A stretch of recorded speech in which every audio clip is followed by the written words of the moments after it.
Hello everyone, we are back with this next session on data encryption standard DES. Today we'll be talking about DES, one of the feature ciphers that we have.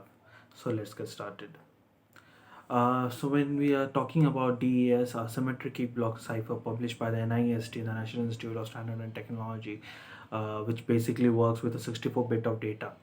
So earlier when it was introduced, it used to take 64-bit of data inside to this for its encryption and decryption part, and it used a 56-bit of key every time to decrypt, to enhance that plain text into a cipher text or unlock the cipher text to a plain text. So this was all about DES over there, and then DES actually had 64-bit of plain text, as I talked earlier. 64-bit of plain text will be inserted and take out a 64-bit cipher text out of it. Along with it, what it has, the initial part of the mixing, it uses initial permutation over there to permute all the datas over there. At the end, again, a final permutation comes over there. In between this final and the initial permutation comes your this permutation, which basically we call the p box and all. So in between that, what comes, 16 rounds comes over there. These 16 rounds means that there will be 16 rounds of mixing done into it. So round 1 to round 16, just make sure that in DES there will be 16 rounds always. It doesn't matters of the block of data that we have, because the block of data will always be 64-bit of chunk of data to be inserted into it. So while doing this 16 block rounds over there, every time a new key is used. When these new keys are used, these keys would be of 48 bits every time, taken out of a round key generator, which has an insertion of 56-bit of cipher key into it. Whenever this 56-bit of cipher key is inserted in the round key generator, it will take out 48 bits of key out of it and will enhance or input and or XOR into each of the rounds over there and keep on mixing the data. So once this data is mixed for 16 rounds over there, then the final permutation is happened, after which the 64-bit of cipher text will be generated. So let's see what happens in one round. When we're talking about one round, what happens that we have a 64-bit of data. This is divided into two parts, 32-bit, 32-bit. Once this 32-bit data has been taken out of it, this first 32 bits of data which is kept on the left hand side and 32 bits of data on the right hand side. As you can see in the diagram, 32 bits on the left hand side, 32 bits on right hand side. Then what it does, the right hand side data directly goes to the mixer and it goes to the swapper directly. It doesn't takes any other rounds over there. It directly takes the right hand side, goes skips the mixer part, and it directly goes to the swapper. Okay, now what happens, this right hand side, one copy is made out of it, and that is infused with or functioned with the key 1. Then the first round we are using the key 1 over there. Once that key 1 has been included into this function part, after this function part, this part goes for XORing with this function, the complete function of the right hand side, and the key goes for XORing with this left hand side that we have. Once that left hand side is XORed with this function over there, then it moves to the swapper. Now what happens in swapper, it swaps the left hand side data to the right hand side and the right hand side data into the left hand side. So whatever the right hand side came, it exactly went to the left hand side, and the right hand side XORed data goes to the right hand side. The left hand side data goes to the right hand side. Each 32-bit of data again comes back to it, and a 64-bit of data is being generated.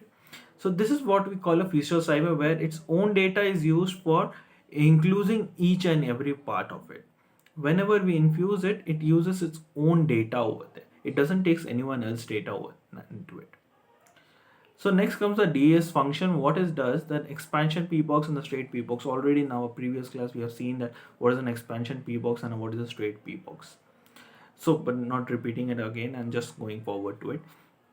So when a 32-bit data comes to the expansion p box, 32-bit data has been expanded to 48 bits. So that it can figure up to that cipher key over there that we have. So after that, this the XORing is done with that K1, the key 1, 48 bits, and then this 48 bits is used in the substitution box to substitute the data over here and there and mixing it in a proper way as per the algorithm. Then this data has been converted into a 32-bit, and after which 32-bit of data is inserted into the straight p box and again comes out as a 32-bit of data from it. So that is the basic DES function that we have. So S boxes do the real mixing, which is what we call the confusion part. DS uses 8 S boxes, which each with a 6-bit input and a 4-bit output to it. So that's about what we call S box or the substitution box. Cipher and reverse cipher, when we are talking about using mixers and swapper, we can create the cipher and reverse cipher each having 16 rounds. So when we are doing a completely encryption part, we will have a 16 round. Again, when we are doing the decryption part, again we will have a 16 round over there. So in the first approach, what we have to achieve this goal, one approach is to make the last round, round 16, different from others. It has only a mixer and not a swapper. So make sure when you are making the diagram, round 16 will have only a mixer and not a swapper. Okay, so from round 1 to round 15, we will have mixer swapper everywhere, except on round 16th. We will have only mixer and there is no swapper to it. So this is the basically what diagram we are talking about. So here the 64-bit of plain text is there, which is been given for initial permutation. It goes over there with the key element over there, right hand side get functioned with it, gets XORed, and it goes to the right hand side. From the left hand side, the data goes to the right hand side as for the swapper, and the right hand side data goes to the left hand side. And this how this function is repeated till for 16 times with a 16 key element over there. After which this 32-bit of left hand side data and right hand side data is merged together through the final permutation, and 64-bit of ciphertext is generated. So what do we have an alternate approach for it? We can take 16 rounds the same by including one swapper to the 16th round and add an extra swapper after that. Two swappers cancel the effect of each other. So basically what it means that if I put from round 1 to round 16, everywhere a mixer swapper and all, and at the end of the round 16, again I put at the end, means when I have completed my all rounds of 16 with mixer swapper on the 16 times and all, and at the end if I put another one swapper over there, it automatically deducts the cancel the effect of the 16th round swapper. So that also you can do. We can not include one swapper in this round 16, or we can insert another extra swapper at the end of the round 16. Then what will happen? There are two swappers at the round 16 one and at the end of that. So now all the data will be same to each other. So that's an alternate approach that we can use over here. So when we are talking about the key generation also has some functions to it, and it's different from other. Like earlier we used to have one key and we used to insert it, but here we have to generate 54-bit of data's key element to a 48-bit of data's or key element over there. So what we do, the key with the parity bits of 64 bits, a parity drop is done with a cipher key of 56 bits over here. These 56 bits are divided into 28 bits from the shift left and shift left over here. And then this 28 bits is also copied over to the compression box. In the compression P box, this 28 bits comes out as a 48-bit of compressed permutation box. This will generate a key 1. So this how this 28 bits or compression of P box every time will generate one key element over there. So this is the basic key generation, round key generators diagram, how the key generation happens. And when we talk about DES analysis, critics have used a strong magnifier to analyze DES. Tests have been done to measure the strength of some desired properties in a block cipher. Two desired properties of block ciphers are the avalanche effect and the completeness. Avalanche effect means that if there is one round, if it is not done properly, what will happen? It will all fall together. So that is one of the different difficulty in avalanche effect, that every step has to be done in a proper way. If one thing gets incomplete or is not done in a proper way, then everything falls together.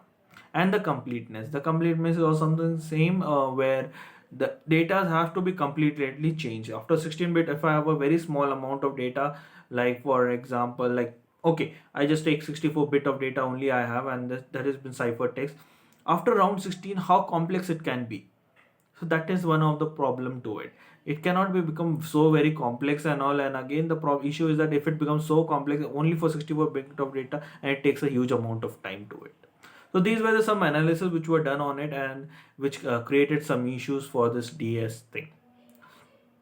For the design criteria, the three things we require for it: S box, the substitution box. The design provides confusion, the diffusion of bits from each round of the to the text, and the P box, the permutation box, which provides the diffusion of bits.